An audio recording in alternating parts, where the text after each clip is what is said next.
ನಮಸ್ಕಾರ ಎಲ್ಲರಿಗೂ ಸಿದ್ಧರಾರ್ಧ ಹತ್ರ ಮಾತಾಡ್ತಿರೋದು ಕುಶಲವೇ ಕ್ಷೇಮವೇ ಸೌಖ್ಯವೇ. Welcome back to Ganesh Karan cricket talks YouTube channel. Rajasthan Royal ಆಗಿ ಅಂತ ಆಡ್ತಾ ಇಲ್ವಪ್ಪ. 2 ಮ್ಯಾಚ್ ಆಯಿತು. 2 ಮ್ಯಾಚಲ್ಲಿ ಸಹ ದೊಡ್ಡ ಚಂಬೇಶ್ವರ್. ಸೊ 2-2 ಸೋತಿದ್ದಾರೆ. ಆ್ಯಂಡ್ KKR ವಿರುದ್ಧದ ಇವತ್ತಿನ ಪಂದ್ಯದಲ್ಲಿ KKR ಲಾಸ್ಟ್ ಟೈಮ್ ಹೇಗೆ ನಾವು ಚಾಂಪಿಯನ್ ಆದೆವು ಅದಕ್ಕೆ ಕರೆಕ್ಟಾಗಿ ನಾವು ಎಕ್ಸಾಂಪಲ್ ಕೊಟ್ಟು ಇವತ್ತು ಆಡ್ತೇವೆ ಅಂತ ಪ್ರೂವ್ ಮಾಡಿದರು. ನೀವು ಅಂದುಕೊಂಡಾಗೆ ಅಲ್ಲ, ಈ ಸೀಸನಲ್ಲಿ ನಾವೇನು ಡಮ್ಮಿ ಟೀಮ್ ಅಲ್ಲ.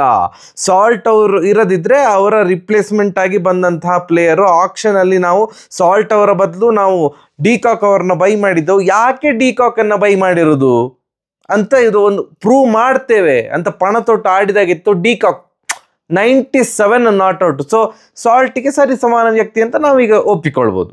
ಸಾಲ್ಟ್ ಅವ್ರು ಸೂಪರಾಗಿ ಆಡ್ತಿದ್ರು, ನರೇನ್ ಮತ್ತು ಸಾಲ್ಟು. ಸೊ ಈಗ ಸಾಲ್ಟ್ ಅವರಿಲ್ಲ, ನರೇನಿಗೆ ಡಿಕಾಕ್ ಅವ್ರ ಜೊತೆಯಾಗಿದ್ದಾರೆ. ಇವತ್ತು ನರೇನ್ ಅವರು ಇರಲಿಲ್ಲ ಬಿಡಿ, ಬಟ್ ಅವರ ಬದಲಾಗಿ ಮೊಯಿನ್ ಅಲಿ ಅವರು ಬಂದಿದ್ರು. ಬೌಲಿಂಗಲ್ಲಿ ಭಾರಿ ಅಚ್ಚುಕಟ್ಟಾದಂತಹ ಕೆಲಸವನ್ನು ಮಾಡಿದರು. ಈಗ ಫಸ್ಟ್ ರಾಜಸ್ಥಾನ ಬಗ್ಗೆ ಮಾತಾಡುವ.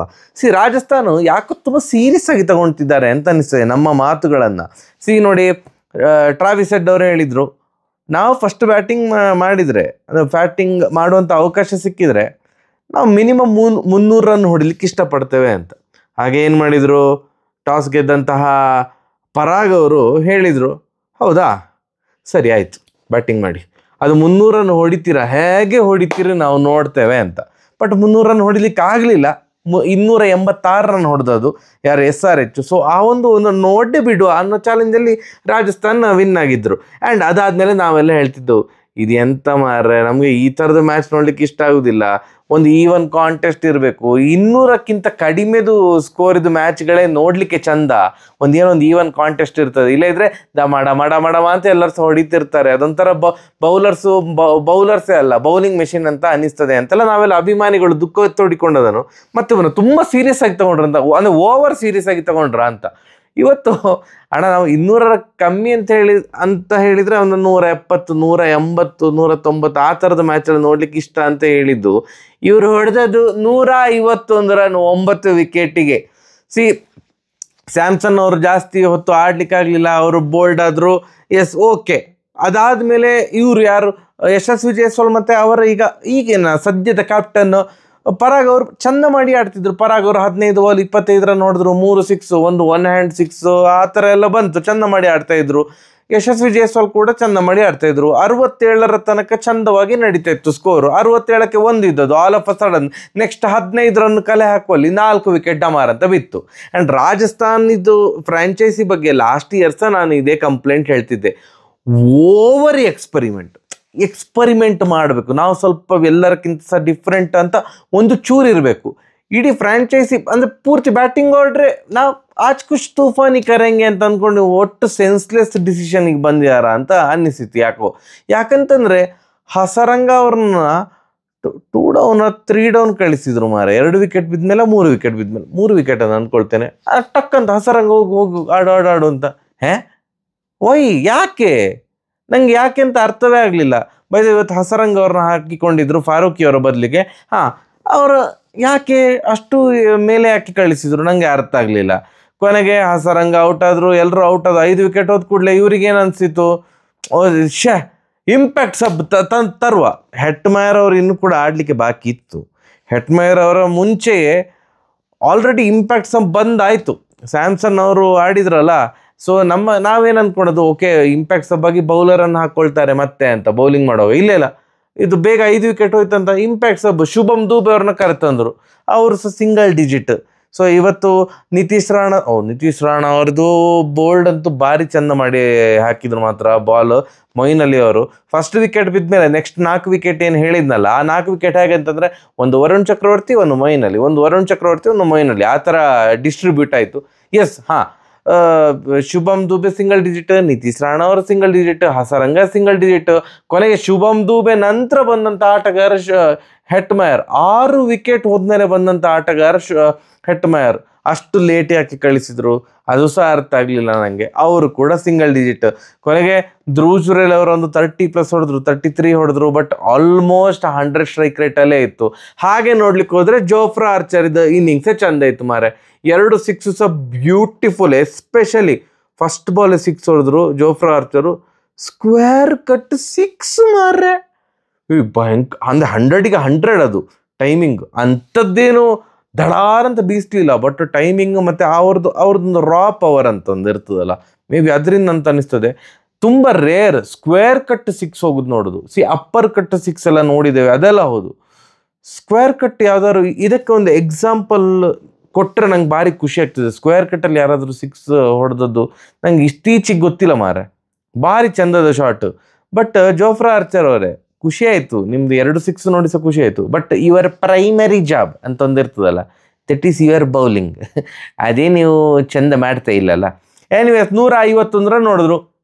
151 KKR ಅದರಲ್ಲಿ ಎಲ್ಲಿ ಸಾಕು. ಮೊಯಿನ್ ಅಲಿ ಅವರು ಭಾರಿ ಚಂದ ಮಾಡಿ ಬಾಲ್ ಹಾಕಿದ್ರು, ಬೌಲಿಂಗ್ ಮಾಡಿದ್ರು. ಬಟ್ ಬ್ಯಾಟಿಂಗ್ ಮಾತ್ರ ಭಾರಿ ಸ್ಲೋ. ಆ ಕಡೆಯಿಂದ ಡಿಕಾಕ್ ಚಂದ ಮಾಡಿ ಆಡ್ತಿದ್ರು, ಇಲ್ಲ ಅಂತಲ್ಲ. ಇವರು ಒಂದು ಸಪೋರ್ಟಿವ್ ಸಿಸ್ಟಮ್ ಆಗಿ ನಿಂತ್ಕೊಂಡ್ರು. ಬಟ್ ಸಪೋರ್ಟಿವ್ ಸಿಸ್ಟಮ್ ಆಗಿ ಬರೀ ನಿಂತ್ಕೊಂಡ್ರೆ ಸಾಕಾಗೋದಿಲ್ಲ, ಅಂದರೆ ಆಡ್ತಾ ನಿಂತ್ಕೊಳ್ಬೇಕು. ಇವ್ರು ಪಾಪ ಆಡ್ತಾವೆ ಇರಲಿಲ್ಲ ಮಾರ್ರೆ, ಭಾರಿ ಸ್ಲೋ ಆಡ್ತಾ ಇದ್ರು. ಕೊನೆಗೆ ಭಾರಿ ಲೇಸಿ, ಅಲ್ಲಿ ರನ್ಔಟೇ ಇರಲಿಲ್ಲ, ರನ್ಔಟ್ ಆದರು. ಸಿಕ್ಕಾಪಟ್ಟೆ ಲೇಸಿ ರನ್ನಿಂಗ್ ಇತ್ತು. ಏನು ಫಸ್ಟ್ ರನ್ ಓಡಿದ್ರು ಮೊಯಿನ್ ಅಲಿ ಅವರು, ಡಿಕಾಕ್ ಬೇಡ ಅಂತ ಹೇಳಿದ್ರು. ಇವರು ಟಕ್ಕಂತ ತಿರುಗಿ ಬರ್ಬೋದಿತ್ತು, ಇವರು ತಿರುಗಲಿಕ್ಕೆ ಸುಮಾರು ಹೊತ್ತು ಮಾಡಿದ್ರು. ಅದಾದ್ಮೇಲೆ ಅಲ್ಲಿ ಮಿಡ್ಲಲ್ಲಿ ಟೀ ಕುಡಿತಿದ್ರು ಅಂತ ಕಾಣ್ತದೆ. ಅಷ್ಟು ಲೇಟಾಗಿ ಕ್ರೀಸಿಗೆ ಬಂದರು. ಆ್ಯಂಡ್ ಈವನ್ ಪರಾಗ್ ಕೂಡ ವಾಸ್ ನಾಟ್ ಇಂಟ್ರೆಸ್ಟೆಡ್, ಸುಮ್ಮನೆ ಹೀಗೆ ಬೇಲ್ಸ್ ಹಾರಿಸಿದಷ್ಟೇ. ನೋಡಿದ್ರೆ ರನ್ಔಟ್ ಮಾರ್ರೆ, ಅವ್ರು ರನ್ಔಟ್ ಆದರು. ಅದಾದಮೇಲೆ ರಹಾನೆ ಅವರು ಸ್ವಲ್ಪ ಒಂಚೂರು ಆಡಿದರು, ಒಂದು 18 ರನ್ ಹೊಡೆದ್ರು, ಅವ್ರು ಔಟ್ ಆದರು. ಬಟ್ ಅದಾದಮೇಲೆ ವಿಕೆಟೇ ಹೋಗಲಿಲ್ಲ. It was completely de Kock show. ಏನು ಶ್ರೇಯಸ್ ಅಯ್ಯರ್ ಅವರು 97 ರನ್ ಹೊಡೆದ್ರೆ ನನಗೆ 97 ರನ್ ಹೊಡಿಲಿಕ್ಕೆ ಬರೋದಿಲ್ಲ, ನನಗೆ ಸಹ 97 ರನ್ ಹೊಡಿಲಿಕ್ಕೆ ಬರ್ತದೆ ಅಂತ 61 ಬಾಲ್ಗೆ 97 ರನ್ ಹೊಡೆದು ನಾಟ್ ಔಟ್ ಆಗಿದ್ರು ಡಿಕಾಕ್ ಅವರು. Super duper amazing batting, well judged chase ಅಂತ ನಾನು ಅಂದ್ಕೊಳ್ತೇನೆ.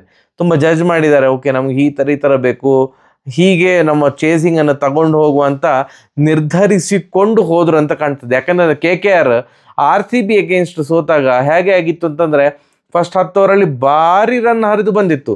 ಅದಾದಮೇಲೆ ಎಲ್ಲರೂ ಸಹ ಬೀಸ್ಲಿಕ್ಕೆ ಹೋಗಿ ವಿಕೆಟ್ ಡಮ್ ಡಮ್ ಡಮ್ ಡಮ್ ಅಂತ ಹೋಯಿತು. ಸೊ ಆ ಥರ ಆಗೋದು ಬೇಡ. ಸುಮ್ಮನೆ ಏನೋ ಒಂದು ದೊಡ್ಡ ಹೊಡೆತ ಕೈ ಹಾಕ್ಲಿಕ್ಕೆ ಹೋಗಿ ವಿಕೆಟ್ ಹೋಗಿ ಕೊನೆಗೆ ಬಾಯಿಗೆ ಬರೋದು ಬೇಡ ಅಂತ ಅಂದ್ಕೊಂಡೆ.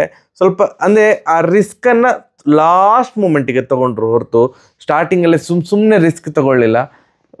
ಅಂದರೆ ಈಸಿಯಾಗಿ ಚೇಸ್ ಹೋಯಿತು. And by the way, Parag ಅವರು 4 ಓವರ್ ಹಾಕಿದ್ರು, 4 ಓವರ್ಗೆ 25 ರನ್.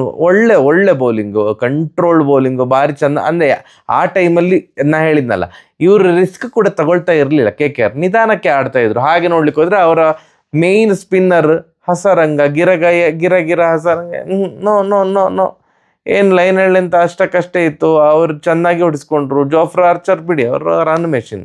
ಬ್ಯಾಟಿಂಗಲ್ಲಿ ಸಹ ರನ್ ಮಾಡ್ತಾರೆ, ಬೌಲಿಂಗಲ್ಲಿ ಸಹ ರನ್ ಬಿಟ್ಕೊಡ್ತಾರೆ. ಅಲ್ಲಿಗೆ ಸರಿ ಆಯಿತು, ಲೆಕ್ಕ ಚುಕ್ತ. ಆ್ಯಂಡ್ ಪರಾಗ್ ಅವ್ರದ್ದು ಬೌಲಿಂಗ್ ಹಾಕುವಾಗ ಒಬ್ಬರು ಓಡಿ ಬಂದು ಮಾರ್ರೆ, ಫ್ಯಾನ್ ಓಡಿ ಬಂದು ಕಾಲು ಇಟ್ಕೊಳೋದಲ್ಲ. ನೀವೆಲ್ಲ ಅಂದ್ಕೊಳ್ತಿರ್ಬೋದು, ಪರಾಗ್ ಅಷ್ಟು ದೊಡ್ಡ ಪ್ಲೇಯರ್ ಅದನ್ನ ಪರಾಗ್ ಕಾಲಿಗೆ ಬಿದ್ದಿದ್ದಾರೆ. ನಿಮ್ಗೆ ಅದು ಅರ್ಥ ಇಲ್ಲ, ಅದು ಕಾಲಿಗೆ ಬಿದ್ದದು ಯಾಕಂತಂದ್ರೆ, ಅಣ್ಣ ದಯವಿಟ್ಟು ಕ್ಯಾಪ್ಟನ್ಸಿ ಬ್ಯಾಡ ಅಣ್ಣ, ನಿಂಗೆ ಬಿಟ್ಟು ಬಿಡು, ಆಪ್ಷನ್ ಅಯ್ಯೋಪಾಯಿಗೆ ಅಂತ ಹಾಗೆ ಹೇಳಿದ್ರು. ಸುಮ್ಮನೆ ತಮಾಷೆಗೆ ಮಾಡಿ ಹೇಳಿದ್ದು. ಬ್ಯಾಟಿಂಗ್ ಚೆಂದ ಮಾಡಿ ಆಡಿದ್ದಾರೆ. 15 ಬಾಲ್ 25 ಇಂಟೆಂಟ್ ಇತ್ತು. ಬೌಲಿಂಗ್ ಚೆಂದ ಮಾಡಿದರು. ಬಟ್ ಟೀಮ್ ಅಷ್ಟು ಕಡಿಮೆ ಹೊಡೆದ್ರೆ ಎಂತ ಮಾಡ್ಲಿಕ್ಕೆ ಆಗೋದಿಲ್ಲಪ್ಪ. ಎಂತ ಡಿಫೆಂಡ್ ಮಾಡೋದು, ಕ್ಯಾಪ್ಟನ್ಗೆ ಎಂತ ಮಾಡ್ಲಿಕ್ಕೆ ಆಗ್ತದೆ, ಎಂತ ಮಾಡ್ಲಿಕ್ಕೆ ಆಗೋದಿಲ್ಲ. RRದು ಪ್ರಿವ್ಯೂ ವಿಡಿಯೋದಲ್ಲಿ ಹೇಳಿದ್ದೆ, ತುಂಬ ಏನೋ ಪ್ರಾಬ್ಲಮ್ ಉಂಟು.